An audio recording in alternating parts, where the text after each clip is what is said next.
Hi అండి. ఈరోజు మాకు దగ్గరలో వెజిటేబుల్ మార్కెట్ జరుగుతుంది. ఇంకా వెజిటేబుల్ తీసుకురావడానికి వెళ్తున్నాను.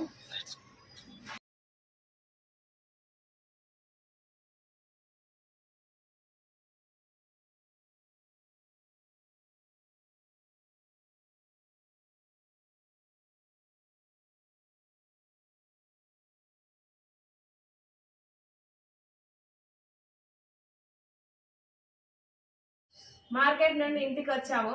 నేను ఏమేమి కూరగాయలు తెచ్చిందంటే చూపిస్తాను. ములక్కాయలు, కొత్తిమీర, దోసకాయ, కందగడ్డ, చామగడ్డ, క్యారెట్, టొమాటో,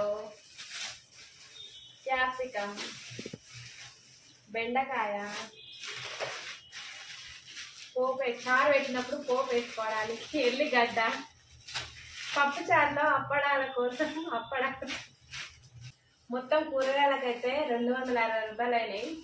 ఇవి ఎన్ని రోజులు వస్తాయో చూడాలి. ఇక మళ్ళీ ఫ్రైడే వరకు వస్తాయో చూడాలి. ఇక వీడియో నచ్చినట్టయితే లైక్, షేర్, సబ్స్క్రైబ్ చేయండి. హాయ్ అందరికీ.